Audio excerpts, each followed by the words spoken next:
Zëvendës kryeministri Ivan Stoiljković në emër të qeverisë ka nënshkruar një memorandum mirëkuptimi dhe bashkëpunimi në sferën e ekonomisë dhe zhvillimit të biznesit me qeverinë e Republikës së Serbisë. Pas memorandumit në Shkup u zhvillua edhe forumi i biznesit, në të cilin, edhe pse ishte parapart që të fliste edhe kryeministri Hristijan Mickovski, fjalimi i tij u anulua për arsye shëndetësore, ndërkaq Stoiljković foli për sukseset e qeverisë dhe për ndihmën që qeveria siguroi përmes kredisë hungareze për bizneset dhe komunat për realizimin e projekteve kapitale.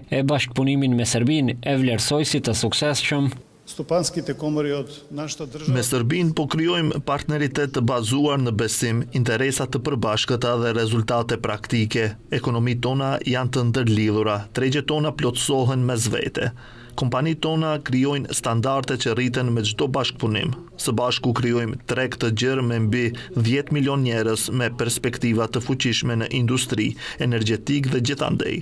Ky forum është vendi ku lindin partneritete të reja dhe hapen kanale të reja për transport dhe import. Ndërkaq zëvendës kryeministria serbe, Adriana Mesarović, tha se dy vendet kanë hapësirë për zgjerim të bashkëpunimit dhe forcimit të lidhjeve ekonomike. Ajo foli edhe për arritje të dy vendeve në iniciativën Ballkani i hapur.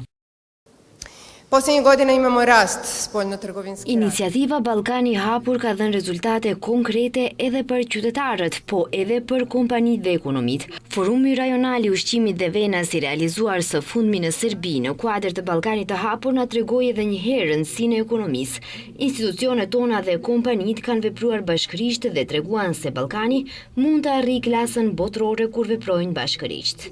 Në këtë forum, veç institucioneve, kanë marrë pjesë edhe përfaqësues të kompanive e bizneseve nga të dy vendet.